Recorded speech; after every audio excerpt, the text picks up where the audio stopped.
what's up, everybody? It's your boy nappie, and welcome to my channel. If it's your first time being here, please don't forget to hit the like button, hit subscribe, and share to your family and friends. And if you are here already, thank you so much for coming back. All right, so tonight you see this fine gentleman here. We're going to talk about something unique. In tonight's video, you're going to love it. All right, my brother, welcome to the channel. Thank you. I'm laughing like a lot. Okay, so can you please introduce yourself? So yeah, I think maybe your people may know me. My name is Jeffrey Sweet. Everybody call me Jeffrey Sweet. I don't know why, but maybe just because I'm sweet. So right after this video, make sure you also check out my YouTube channel, Deep Minder, and then we carry on from there. Why do you need adverts on my channel? You have to pay. Yeah, I'll pay you. I'll pay you $4 billion. All right. He has been traveling around the world. He's been to China for 3 years and other parts of the world. But yeah, wow. I'm meeting him for the second time, for the third time. And here we are.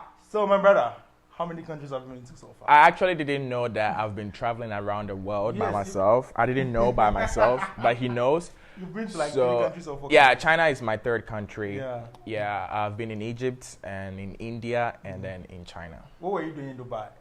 Oh, Dubai is just a transit. Like I was going to India and then we were there for 1 day. So now do you accept that you're traveling around the world? Oh yeah, for that I can say yes. Okay. Well. All right. So which one was your first country? Egypt. All right. And your second country? India. All right. So I know China was your third country. My third country. That's when you lived for so long. Yeah. I actually lived in China for almost 4 years. All right. Okay. Yeah. So living in China, we've been seeing all these racism things going on in China, on TV, on YouTube, almost all social media. And we know it's a communist country. So whatever is happening there, is it true? Or yeah. Is it just... So actually, I'll use this opportunity to say I'm actually having not really a problem, but I'm having a very high tension with the Chinese government because I spoke against racism, against black people in China. And, you know, the Chinese police came to my house to threaten me to delete that video from my channel. And I rejected. So, like I was saying, so the Chinese police were after me trying to, I mean, in the beginning, they were trying to use force. They were trying to threaten me to delete the video. So they saw that I wasn't going to buy that. So now they tried to persuade me. They tried to give me some kind of, I mean, whatever for me to delete the video. But I still didn't do it because I stand for the black community. I will always speak for my black race. We are not supposed to be treated the way we are. And actually, I always say that Africans, we are the only people in the whole world that is making China what it is today. Right. Because, of course, look at the number of exports that is coming from China to Africa every month. America don't need Chinese goods. Right. Australia don't need Chinese goods. But, of course, Africa needs it. And how many Chinese people are in Africa? Look around. When you go everywhere, you see Chinese people. So I was saying that you guys are not supposed to treat us this way. We are who we are because of you, and you are who you are because of us. So, but they don't respect us. So I was speaking against that. And then, so whatever you're saying about racism, discrimination, about blacks in China is true, 100% true. Wow. So how could you withstand all this? Because did you go to study? Did you go to work? Or did you go on vacation? So initially, the plan was to study. And actually, through the study, I also found out some other opportunities. So I was doing some 1 or 2 stuff that could help me financially. Right. But about how was I able to stay in China, that is a very big one. A lot of black people are intimidated by the Chinese society. Right. They don't have the self-confidence. They don't have the self-esteem because Chinese people think that blacks, let me say, are inferior. Like, you know, some Chinese people can even ask me, do we drink water in Africa? Which is very stupid. So for me, I make them feel, I mean, all my Chinese friends, I make them feel, which I also know may be wrong, but it's also right. I make them feel that we are also humans. Right. I don't know. I don't have anything wrong against short guys, but most of my Chinese friends are short. So I used to ask them that. So you look at you and look at me. Do you think you're a man more than I am just because I'm black? So one time I was in the barber shop and the man cutting my hair asked his secretary, so is this guy handsome? And the secretary said no.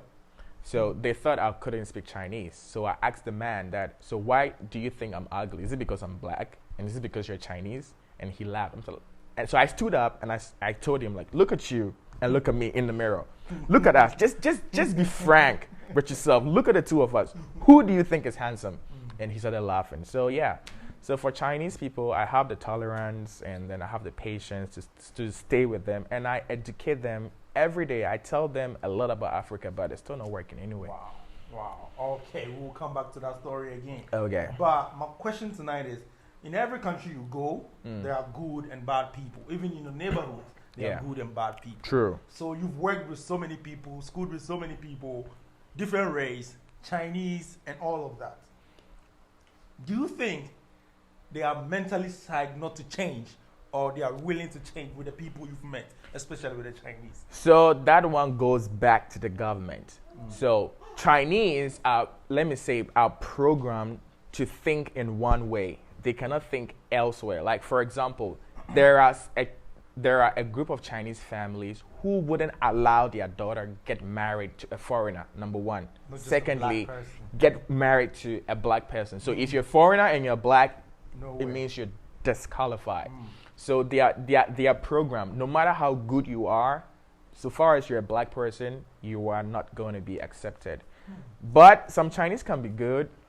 I mean, in every way, there are good people. For example, my boss and her family, they're very good. They were very good to me. But most of the Chinese people, I don't blame them. It's ignorance, I say, because they don't know what is going on anywhere or what is even happening. So I wouldn't blame them. All right. Indians are also Asians. Did you go through this? I mean, I don't know why an Indian would be racist to me, because I was light-skinned than most of the Indians I know. So if you're going to be racist against me, I don't know what you're doing. I thought racism was not just skin color, mentally, but this time around. Yeah, I mean, when I was... You're being racist. No. When I was in India, in my office where I used to work, we were all the same color. I was even lighter than some other people. So if they're going to be racist, I don't know what they're going to be racist about. So for Indians, I didn't really have a problem with them. But yeah. All right. So let's talk about development. Yeah. I learned Chinese works so hard, like 2-4-7, they've been working and all that. Yeah, so if there are a group of people that the world is supposed to learn from, I think we are supposed to learn from the Chinese. They are very hardworking, and when it comes to discipline in work, I give them a plus. You know, we are supposed to close work at 5:30, but as of 6 p.m., people are still working. So if you are going home at 5:30, you feel guilty. You feel like you're lazy.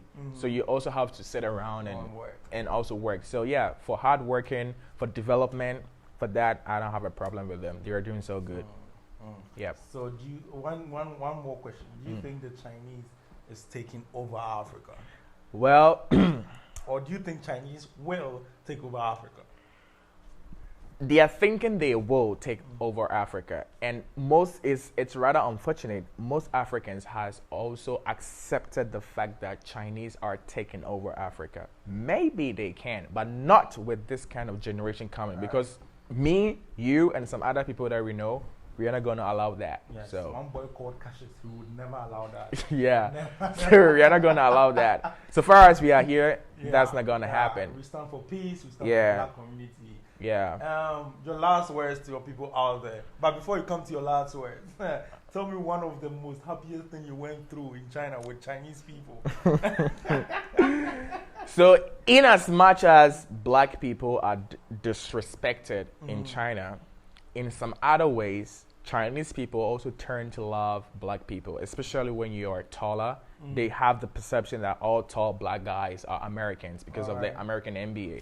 So I used to have this advantage when I go anywhere, people think that I was an American, and people come to me and say, "Hey, can I have a photo with you? You look like Kobe Bryant." I was like, "What? Do you know Kobe Bryant?" And take so it was so it was very nice. So I was enjoying this kind of privileges. But if you're an African guy and you're short, I'm sorry, you're gonna remain African to the Chinese. All right. Did you come back home to stay, or you're going to go back to China? Well, it's rather unfortunate. In as much as I hate China, I also love it. So I cannot say I'm not gonna go back because let's be truthful. Whatever I'm making in China is right now it's next to impossible to make in Ghana. So of course. So you're talking financially? Yeah, for the financial reasons, I will go back, make the money, come back and fight against the country. Right. Fight against the country. Oh yeah. Yeah, because I don't support what China is doing 100%. No, I don't support them at all. They are disrespecting us. You know, the Chinese version of TikTok used in China is called Douyin. When you look on that TikTok, any videos that Chinese post about Africa is only to disrespect us. There are videos of the slums. I mean, they don't take videos of the cities to show to their people. When they come to Africa, they take videos of the villages, people walking barefooted and show to the Chinese people, which I do not accept.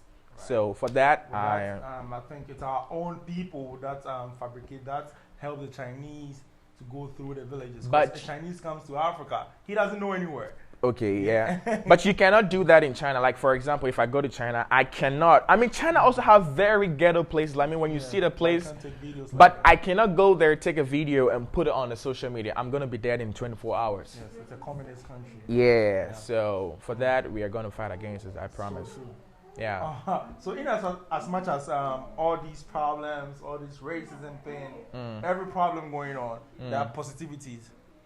So what is that one thing that you say that this thing was so positive about China? Well, the only one thing that is positive about China is about business sector. I mean, if you're an African and you want to set up business, you can come to China. That is going to help you. You come, you take your goods, go back, sell, get your profit, do the same thing, repeat the process, and then you're going to be good. This is the only positive thing I saw about China. The rest of the thing is only helping the government, not even the Chinese and not foreigners. Yeah. Wow. All right. So this one goes to the people out there. Your last words to the people out there. And I know you have a company that you run from China and Ghana. So I'll give you that free platform to work on that. Before I say whatever I want to say, I'm sorry for the baby noise. That is my son. So what I want to say is thank you very much for watching this video. So like I said, my name is Jeffrey Sweet and I have a YouTube channel, DeepMinder. I speak against things that is impeding growth in Africa. And I know maybe some of you are going to hate my content because I mostly speak against religion, because I believe that in Africa, religion is the #1 factor that is impeding growth in Africa. Maybe you may be interested, so just check it out and let's link up. And how about your company? Oh yeah, so I do have a company. We are shipping goods from China to Ghana. So if you need your TVs, your laptops, your refrigerators, washing machines, anything that you want to use at home, air conditioner, fan, you just go on YouTube, search for DeepMinder. DeepMinder. Whilst we're doing the videos. Facebook or YouTube? Oh, I mean, yeah, Facebook. So you go on Facebook. I mean, DeepMinder is on YouTube and it's on Facebook. But if you want to chat me, I mean, if you want to have a conversation with me, you go on Facebook, DeepMinder, you're going to find me. All right. Thank you so much for watching this episode. I really appreciate the love and support as always. So if it's your first time seeing us, go ahead and subscribe to this channel, DeepMinder on YouTube, on Facebook, DeepMinder. And personally, I will not tell you. So guys, see you on the other side. Peace. Which side? Which side? Tomorrow.